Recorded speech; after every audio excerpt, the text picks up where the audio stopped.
ابراہیم بہت مہربان رونے دھونے والے تھے، اور ابراہیم کا مطلب بھی ہے مہربان باپ، مہربان باپ۔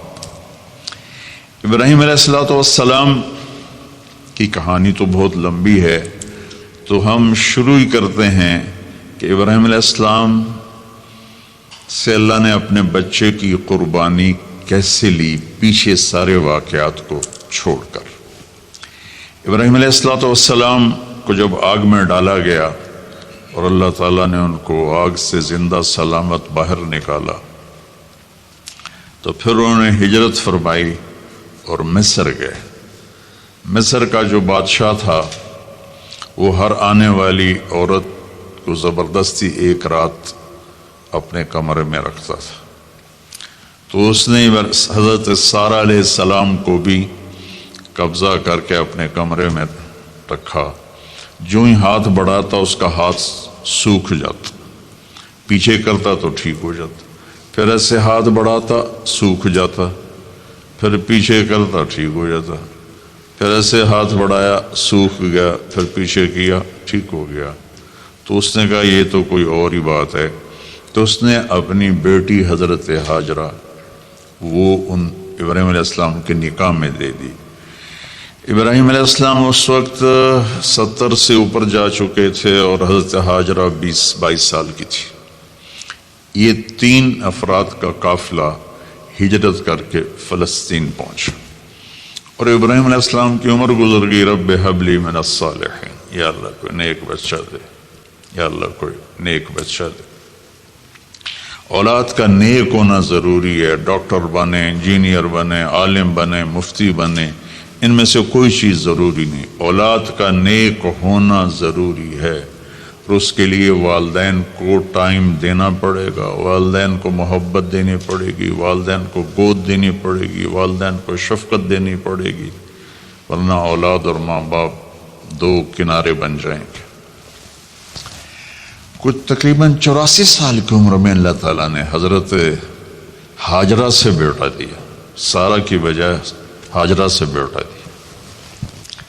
حضرت اللہ کی حکمت تھی، اللہ بھی یہی چاہ رہے تھے، تو حضرت سارہ کو بڑی تکلیف ہونے لگی، کہنے کہ اس بچے کو مجھ سے دور کرو، اس بچے کو مجھ سے دور کرو، میں دیکھ نہیں سکتی۔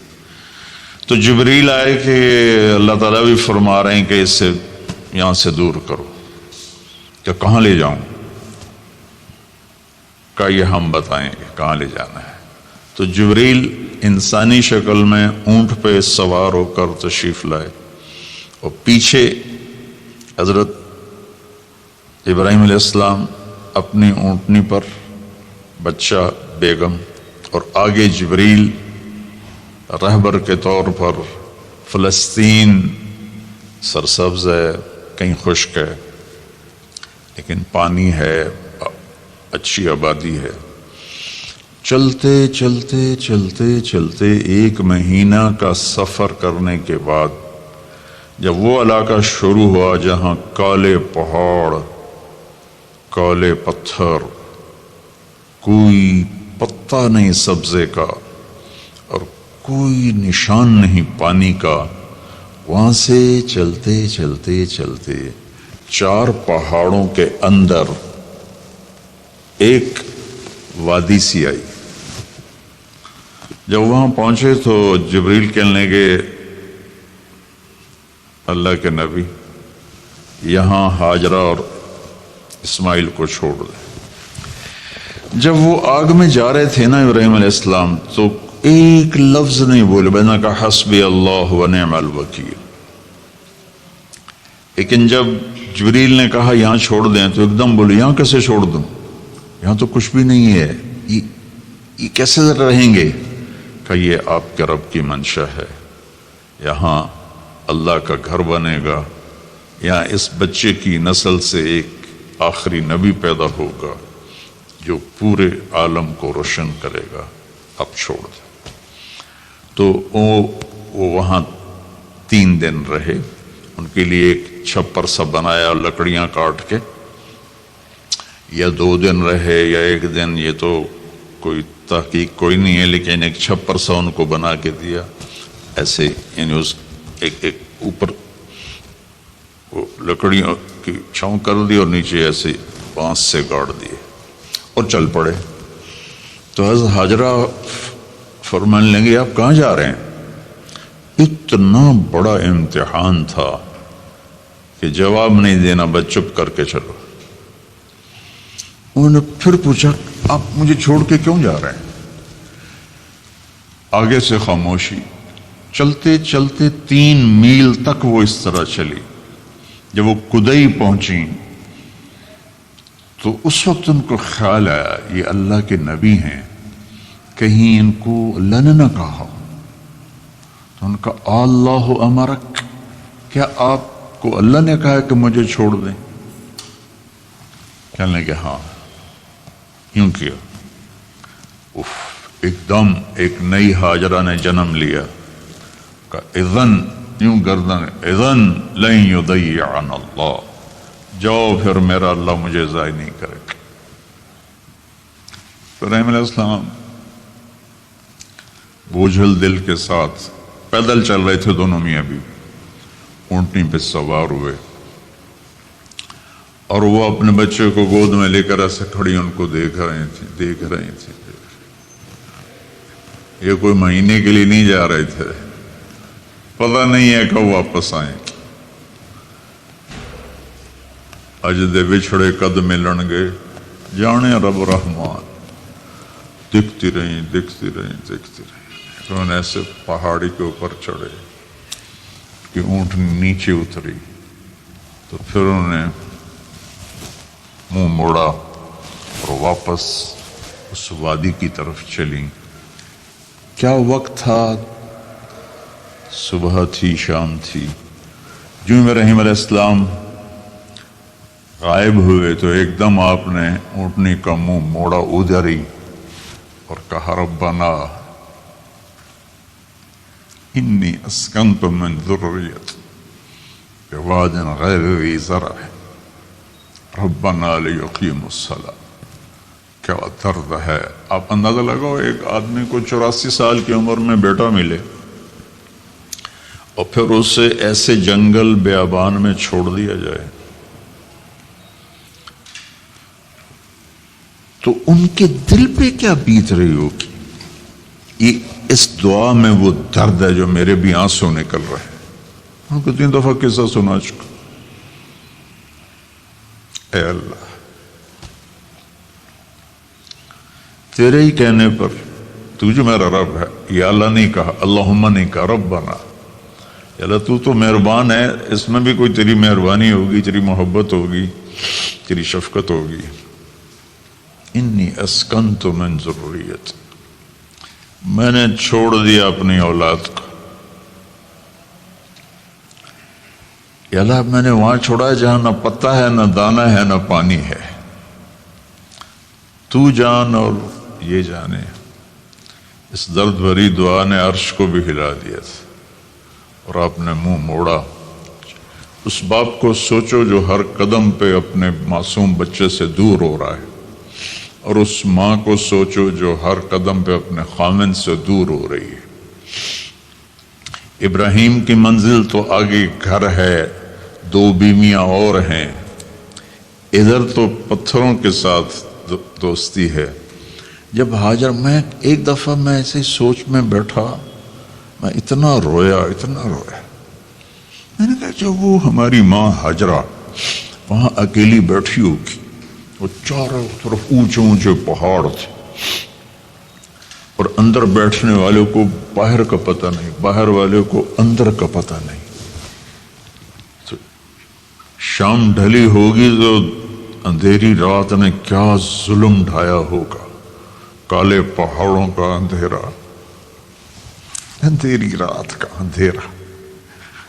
تارے بھی حیران ہوں گے یہ کون بی بی بیٹھی ہوئی ہے. ستارے روزانہ ہی نکلتے تھے، لیکن آج وہ ایک نیا تماشا دیکھ رہے ہیں کہ ایک معصوم شہزادی ایک معصوم بچے کو گود میں لے کے بیٹھی ہے. کون اسے یہاں چھوڑ گیا. چاندنی رات تھی تو چاند بھی حیران ہو رہا ہوگا یہ کیا ہو رہا ہے، یہ کیا ہو رہا ہے، یہ کیا ہو رہا ہے.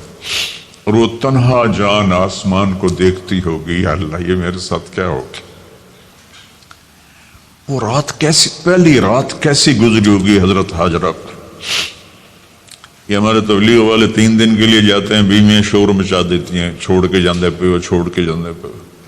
اس حاجرہ کو سوچو جس پر اندھیری رات تھی اور اسے کچھ پتہ نہیں تھا میرے ساتھ کیا ہونے والا ہے۔ جب دن چڑھا تو سورج نے دیکھ کر اس کی آنکھیں پھٹ گئیں کہ یہ کیا ہے۔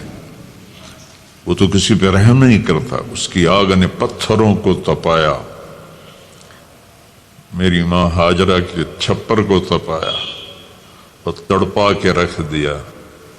ایک چھوٹا سی مشکیزہ تھا پانی کا، اسے گھونٹ گھونٹ پی کے ان کے منہ میں بھی ڈال رہی تھی۔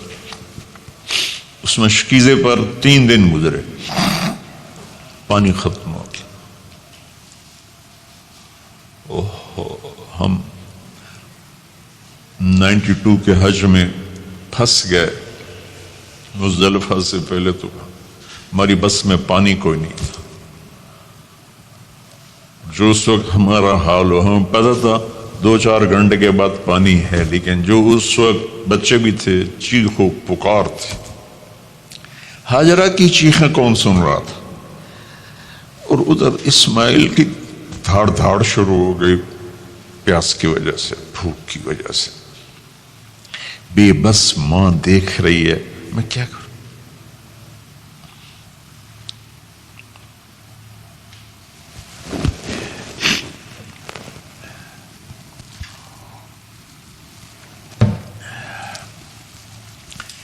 میں قطر میں تھا جماعت میں، تو مجھے یہاں کندھے میں درد ہوا، میں ہاسپٹل گیا تو ایمرجنسی سے انہوں لے کر گئے۔ ایک بچہ تڑپ رہا تھا اس میں، جو ہاسپٹل کا بیڈ ہوتا ہے چھوٹا سا، اس کی ماں ٹیک لگا کر نا اس کو یوں دیکھ رہی تھی۔ مجھے نہیں پتا وہ کون ہے، مجھے نہیں پتا اس بچے کو کیا ہے، لیکن آپ یقین مانیں یہ جو میرے آنسو ہیں اس عورت کی وجہ سے، کہ جس خاموش ساز خاموش فریاد سے معمور ہیں ہم، نالہ اگر لب پہ آتا ہے تو مجبور ہیں ہم۔ جس طرح وہ ماں ساز خاموش تھی اور اس کے چہرے پر درد پکار رہا تھا، میں صرف ایسے گزرتے گزرتے اس کو دیکھا اور میں آج رو رہا ہوں 15 سال کا قصہ یاد کر کے۔ تو ہاجرہ کے چہرے کو کون پڑھنے والا تھا؟ کون سی ایمرجنسی وارڈ میں بیٹھی تھی؟ کون اس کے لیے کہہ رہا تھا میں پانی لاتا ہوں، کھانا لاتا ہوں؟ موت تھی دونوں ماں بیٹی۔ تو یہ بے قراری میں صفا مروہ کی دوڑ لگائی، انہیں پتا تھا کچھ نہیں ہے۔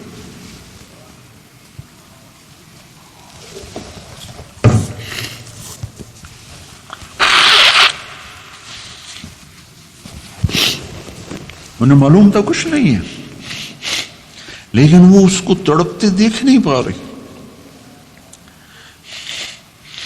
وہ بھاگیں، صفا پہ چڑھی، ادھر دیکھ ادھر دیکھ، ابھا دیکھاں لمحہ دیکھاں، ڈٹھی دل کو دیوان ٹیکاں، سجن مل سم کے مر پوساں۔ یہ ہماری سرائکی کا شاعری ہے۔ مشرق دیکھتے ہوں، مغرب دیکھتے ہوں، دائیں بائیں دیکھتے ہوں، کوئی ہے میری فریاد سننے والا۔ یہ حالت تھی اس وقت ام اسماعیل کی۔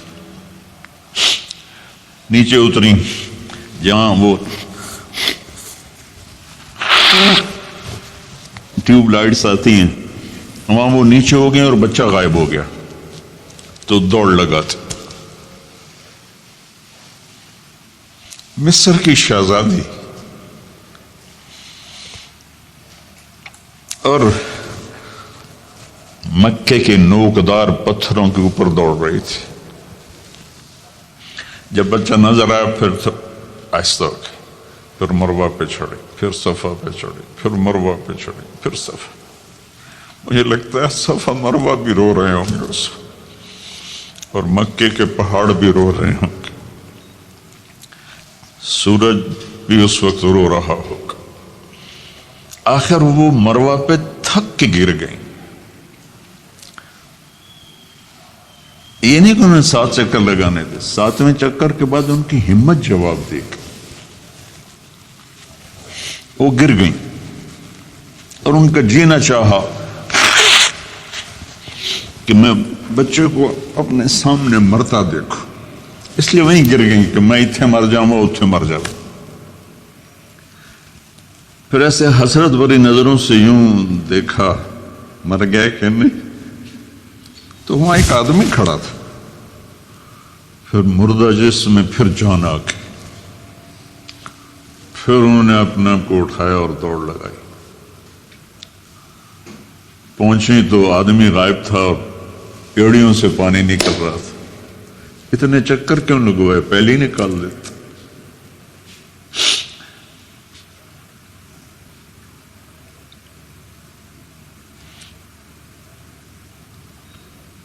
عاشق ہوں میں عشق کماں میں، دل رکھیں وانگ پہاڑاں ہو. سہ صدیاں ہزار اُلاں میں، کر جانے باغ بہاراں ہو. منصور جے چک سولی دیتے، جڑے واقف کل اسراراں ہو.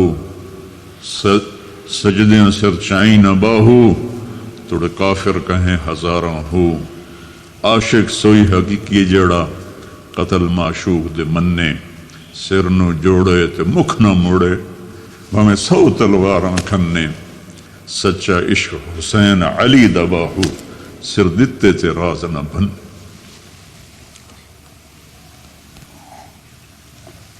کوئی ابراہیم کا گلہ نہیں، شکوہ نہیں. یہ 7 چکر اور تڑپ اور درد، اس کے بعد پانی کیوں نکالا، پہلے کیوں نہیں نکالا؟ کہ عشق کا راستہ یہ ہے. میرے گھر کے راستے میں کوئی کہکشاں نہیں ہے. راستہ عشق اشقا سے. اشقا کہتے ہیں آکاس بیل جو درخت کو چمڑ جاتی پیلی، تو وہ درخت اس کا ایسا عاشق ہوتا ہے، سب کچھ اس کو کھلا کے خود خوش ہو کے جل کے بالن بن جاتا ہے. اس سے اشقا ہے کہ عشق ایسی چیز ہے. عشق تے آتش ڈوہیں برابر، اتے عشق دا تاؤ تکھیڑا. آتش ساڑے کخ تے کنیرا، عشق ساڑے دل جیڑا. خواجہ غلام فرید صاحب کی شاعری سنا رہا ہوں کہ عشق میں بھی آ گیا اور لکڑی میں بھی آ گئی. لکڑی کی آگ خس و خاشاک کو جلاتی ہے، اور عشق کی آگ دل کو جلا کے برباد کر دیتی ہے.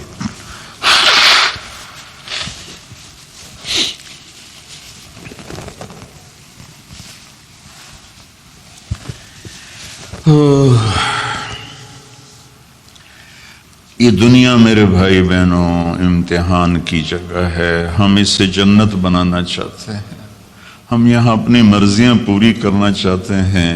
اللہ کی قسم، اللہ کی قسم، اللہ کی قسم، جس نے اپنی مرضی پہ چلنا شروع کیا وہ تباہ ہو گیا. جو اللہ رسول کی غلامی کے دائرے میں آیا وہ کامیاب ہو گیا. دیکھا تو پانی ابل رہا ہے، ابل رہا ہے، ابل رہا ہے، فوارے مار رہا ہے. تو اس وقت عبرانی لینگویج تھی تو ان کا زمزم زمزم، ٹھہر جا ٹھہر جا ٹھہر جا. وہ نیچے زور، اللہ کو بھی یہی منظور تھا، وہ نیچے زور. میرے نبی نے فرمایا اگر میری ماں زمزم نہ کہتی تو پورے عرب کو یہ پانی سیراب کر دیتا. اور آپ حیران ہوں گے، آج کل تو بہت زیادہ ایڈوانس ہے سائنس. تو سعودی گورنمنٹ نے کہ یہ اس کا سورس کیا ہے، یہ پانی کہاں سے آ رہا ہے. طائف تک ساری زمین کو کھنگالا، کوئی اس کا پیچھے سے لنک نہیں ہے. کہیں چشمہ ہوتا ہے نا تو پیچھے لنک ہوتا ہے، کہیں سے پانی نکل ہوتا ہے، پیچھے سے لنک ہوتا ہے۔ زمزم کا کوئی لنک نہیں، جو ہی موٹر چلاتے ہیں تو 8-9 جھرنے ہیں، سوراخ، وہاں سے پانی ابل ابل کے آنا شروع ہو جاتا، اور جو ہی موٹر بند کرتے تو جھرنوں کا پانی بند ہو جاتا، اس میں نہ مچھر ہے، نہ اس میں کوئی کیڑا ہے، نہ کوئی مکوڑا ہے، پاک صاف پانی، زمزم زمزم۔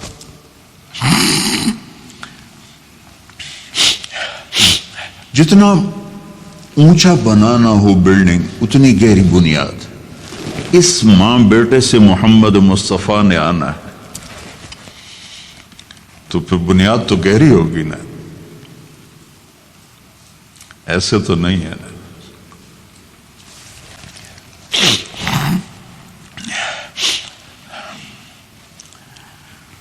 تو چونکہ محمد مصطفیٰ صلی اللہ علیہ وسلم کو اس بچے اور اس ماں سے اللہ نے وجود دینا، پیچھے ابراہیم والد ہیں دینا، ابراہیم علیہ السلام کی نسل میں 4000 انبیاء آئے، بنو اسرائیل میں 4000، اور حضرت اسماعیل علیہ السلام کا ایک ہی جو 1.25 لاکھ پہ بھاری نہیں ہے بلکہ کل کائنات پہ بھاری ہے اللہ کے بعد۔ تو اس لیے پسائی ہوئی یہ جو بناتے ہیں اپنی باڈیز، وہ اپنی کتنی پسائی کرتے ہیں، وزن اٹھاؤ، دوڑو، وہ کیا کیا اپنے آپ کو مشقت میں ڈالتے ہیں، تب جا کے وزن وہ نکھر کے آتے ہیں۔ یہاں کوئی آبادی نہیں تھی، یمن سے لوگ جاتے تھے شام تجارت کے لیے، تو قبیلہ جرہم کا گزر تھا، پانی نہیں تھا، تو وہ پانی کی تلاش میں تھے، انہوں نے پرندے دیکھے، وہ کہنے کہ پرندے تو پانی پر آتے ہیں، انہوں نے 2 آدمی بھیجے، آگے دیکھا ایک خاتون، ایک بچہ اور کنواں تو نہیں تھا، پانی چشمہ، تو وہ سارے آئے اور کہا کہ بہن ہم یہاں ٹھہر جائیں، کہ آپ ٹھہرو لیکن پانی میرا، انہوں نے کہا ٹھیک ہے پانی آپ کا ہے۔ تو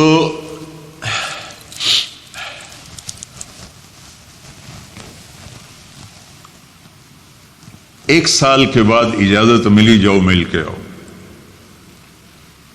مل کے آؤ۔ جس گھاٹی سے ابراہیم کو جدا کیا تھا اس پر کتنی دفعہ حضرت ہاجرہ کی نظر پڑتی ہوگی،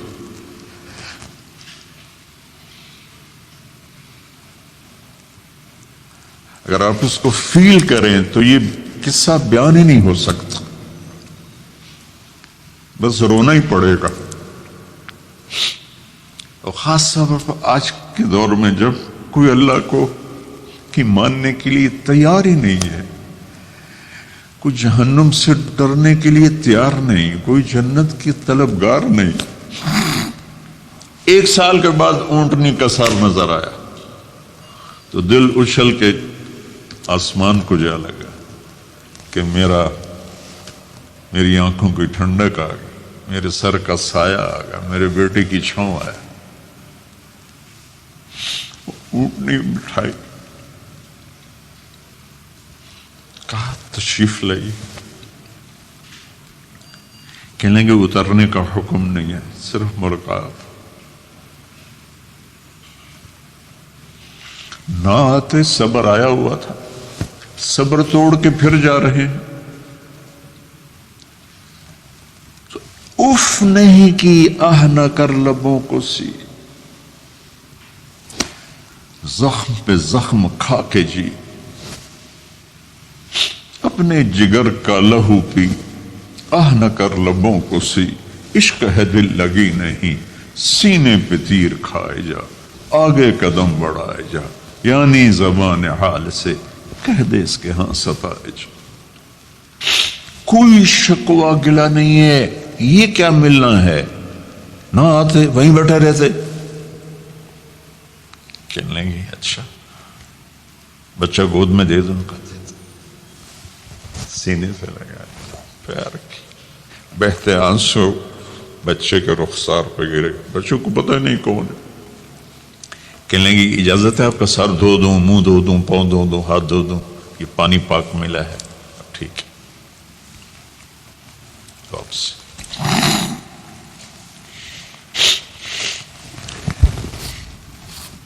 فلما بلغ معه السعي، جب وہ بچہ بھاگنے دوڑنے لگا، دل میں اتر گیا، نظروں کو بھا گیا، تو خواب آنے شروع ہوئے، قیمتی چیز قربان کرو، پتہ نہیں کتنی بکریاں قربان کر دیں۔ پھر خواب آیا قیمتی چیز قربان کرو، پھر گائے قربان کر دیں، عدد مجھے یاد نہیں ہے۔ پھر خواب آیا قیمتی چیز قربان کرو، اونٹ قربان کر دیے۔ پھر خواب آیا قیمتی چیز قربان کرو، تو پھر خیال آیا کہ یہ اسماعیل کی طرف اشارہ ہے۔ 1500 کلومیٹر ہے، 1 مہینے کا اونٹ کا سفر ہے، چھری لے کر ایک باپ بچے کو ذبح کرنے جا رہا ہے۔ اس مہینے کے ہر منٹ نہیں، ہر سیکنڈ میں اس کے دل پہ کیا گزر رہی ہوگی، کس لیے جا رہا۔ ساری دنیا پھرتے ہیں، جب گھر واپس آنے کا ہوتا ہے تو خوش ہو رہے ہوتے ہیں کہ پاکستان جا رہے ہیں، پاکستان جا رہے ہیں۔ کتنی دفعہ اللہ نے دنیا پھرائی یہ، اور اس باپ کی عمر 92 سال ہو چکی، 92 سال مولانا صاحب۔ اس کی اونٹنی کے قدم کے ساتھ نہیں، ہر سیکنڈ کے ہر کروڑویں حصے میں ابراہیم کا دل پھٹتا ہوگا کہ اس معصوم بچے کو ذبح کیسے کروں۔ اللہ کی مان کے دکھاتی۔ اللہ نے تو ہمیں دین ہی آسان دیا ہے، ہم سے تو نہیں بچوں کی قربانی مانگی۔ ابو بکر صدیق رضی اللہ تعالیٰ نے فرمایا تھا، یا رسول اللہ، ایک آیت ہے جس کا مفہوم یہی ہے، اگر اللہ ہمیں کہتا نا بچے قربان کرو، ہم بھی چھریاں چلا دیتے۔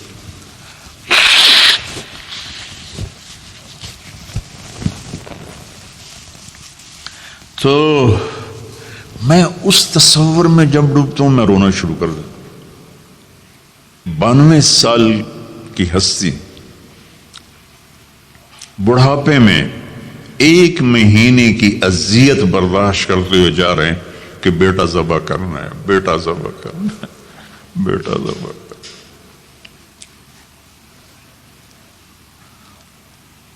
تو وہاں پہنچے تو اب اسماعیل نے جانا کہ یہ ہیں میرے ابا۔ وہ کیسے لپٹے ہوں گے، کیسے چوما ہوگا، کیسے پیار کیا ہوگا، یا بیوی کا آپس میں۔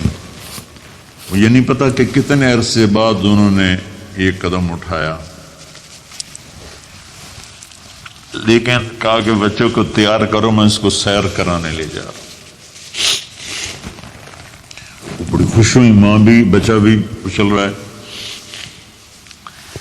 اور لے کے پہنچے جمرہ کبریٰ پر، جو شیطان کو 3 جگہ مارتے ہیں، تو آخری جگہ وہاں اس وقت ایک تنگ سی جگہ تھی پہاڑوں میں گھری ہوئی، وہاں پہنچے تو کہتے ہیں یا بنی انی، کچھ شک شبہ والی بات نہیں ہے، ارا فی المنام انی اذبحک، میں نے تمہیں ذبح کرنا ہی ہے، انی میں نے تمہیں ذبح کرنا ہے، فانظر ماذا ترى، تیری رائے کیا ہے۔ قربان جو اس ماں پہ جس نے 7-8 سال کے بچوں کو کیا تربیت دی، یا ابت افعل ما تؤمر، یعنی یا ابت افعل، بیچ میں کوئی حرف نہیں، کوئی عطف نہیں، یا ابت افعل بما تؤمر ستجدنی انشاء اللہ من الصابرین۔ اس عمر میں اپنی قربانی کو اللہ کے ساتھ جوڑا۔ بک کرو آپ۔ یہ جب ماں اپنے بچے کو فوکس کر، آج کی مائیں، میں گلہ کرتا ہوں آپ کے والدین سے، میں گلہ کرتا ہوں، انہوں نے اپنی اولاد کو فوکس نہیں کیا۔ یہ اپنے دھندوں میں اتنا پھنسے ہوئے ہیں، اپنے کاموں میں، اس بدبخت یہ کیا فون ہے، کیا کہتے ہیں اس کو، اسمارٹ فون، سیمسنگ موبائل، اس میں اتنا گم ہو گئے ہیں کہ بچے اگنور ہو گئے ہیں۔ 3 سال کا بچہ اسکول جا رہا ہے، اسے ماں کی گود چاہیے، اسے اسکول بھیج رہے ہیں، وہ وہاں میرے بچے کو ڈسلیکسیا تھا، اس کو عاصم کو اس کو پڑھنا نہیں آتا تھا، ایک بیماری ہے، تو اس کی ٹیچریں مار مار مار اس کا حشر کر دیتی، میرا بچہ برباد کر دیا انہوں نے۔ وہ 6 سال کی عمر میں ڈپریشن کا شکار ہو۔ میں ماؤں سے کہتا ہوں بچوں کو ٹائم دو، تمہارا سرمایہ تمہاری اولاد ہے، اور اولاد ڈگری سے عزت نہیں ملتی، اولاد تمہاری نیک ہوگی تو وہ بلند بخت ہوں گی، عزت پائیں گی۔ پاکستان کو پڑھے لکھوں نے لوٹا ہے، ان پڑھوں نے نہیں لوٹا۔ ابا جی، بابا جی، آپ کریں نا، دیر کیوں کر رہے ہیں؟ ستجدنی انشاءاللہ من الصابرین، اب دیکھیں گے میں آپ کی آزمائش پہ پورا اتروں گا، اور اللہ کی آزمائش پر بھی پورا اتروں گا۔ پھر معصوم ذہن ادھر چلا گیا ماں کی طرف، کہنے لگے ہاں یہ بات تو ہے کہ میری ماں کو بڑی تکلیف ہوگی، تو اس لیے نا اپنا کرتا اتارا، کہا بابا جی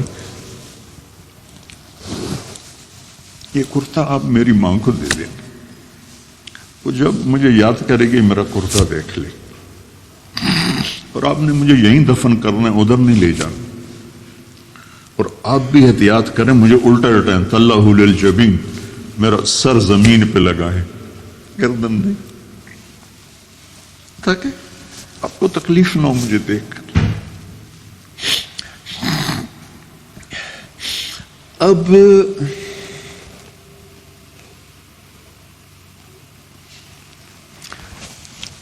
میں تو مرغی ذبح ہو رہی ہوں نا تو اس کو تڑپتے نہیں دیکھ سکتا۔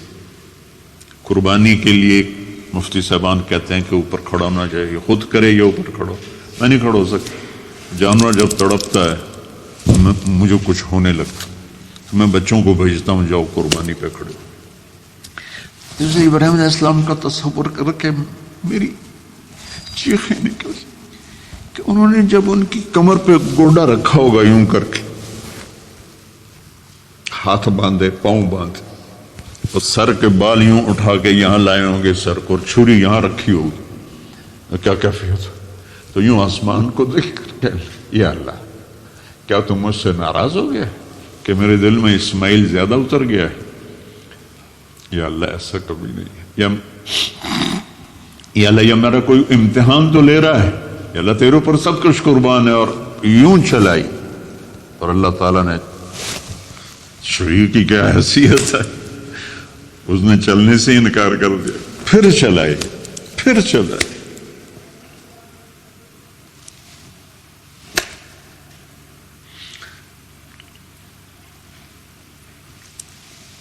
بعضی کتابوں میں ہے تو صحیح، لیکن روایت کی کتنی حیثیت ہو تو مجھے نہیں پتا، لیکن چونکہ یہ ایک تاریخی چیز ہے کہی جا سکتی ہے۔ کہتے ہیں پھر گئے اور چھری کو تیز کیا پتھر پر، تیز کر کے جب آئے نا اور بال پکڑے، آسمان کے فرشتے 2 دفعہ روئے ہیں انسانی تاریخ میں، آسمان کے فرشتے 2 دفعہ روئے ہیں انسانی تاریخ میں۔ ایک جب ابراہیم علیہ السلام نے ان کی کمر پہ اپنا گھٹنا رکھا کہ سر کے بال پکڑ، اور چھری پکڑ کے یہ کہا یا اللہ تو مجھ سے ناراض ہوگی، تو آسمان کے فرشتوں کی چیخیں نکل گئی۔ اور ایک جب اللہ کے نبی کو طائف میں پتھر پڑے کہ اللہ من یشکو الیک ضعف قوت، تو آسمان کے فرشتوں کی چیخیں نکل گئی۔ جب ہمارے نبی کو طائف والوں نے مارا اس پر، یہ 2 دفعہ آسمان کے سب فرشتے روئے۔ تو پھر اللہ نے کہا بس، نادیناہ ان یا ابراہیم قد صدقت الرؤیا انا کذلک نجزی المحسنین، ابراہیم تو پاس ہو گیا ہے۔ چھری چل گئی، اور آنکھوں پر تو پٹی تھی، چھری چل گئی، پٹی کھولی تو سامنے کبش تھا، دمبا، اور اسماعیل اور جبریل کھڑے ہوئے تھے۔ اس جانور کی قربانی ایک علامت ہے، اس قربانی سے ایک پیغام ہے کہ اپنے غلط جذبات کو اللہ پر قربان کر دو۔ ہم سے اللہ نہیں کہہ رہا بچے قربان کرو، ہم سے کہہ رہا غلط جذبات قربان کرو۔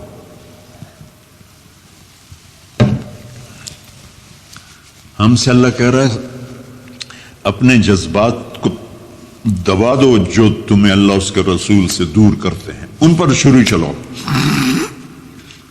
جو اللہ اس کا محبوب کہتا ہے ان کو کرنے کے لیے بھی اپنے جذبات پہ چھری چلاؤ۔ سچ بولنے کے لیے چھری چلانی ہے تو چلاؤ اپنے جذبوں پر۔ اب اس کو پھیلا دو۔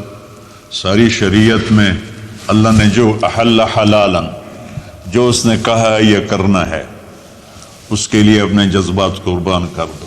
وحرم حراما، اور جو کہتا ہے نہیں کرنا، اس کو چھوڑنے کے لیے اپنے جذبات قربان کر دو۔ تو یہ ہے قربانی کی اصل حقیقت۔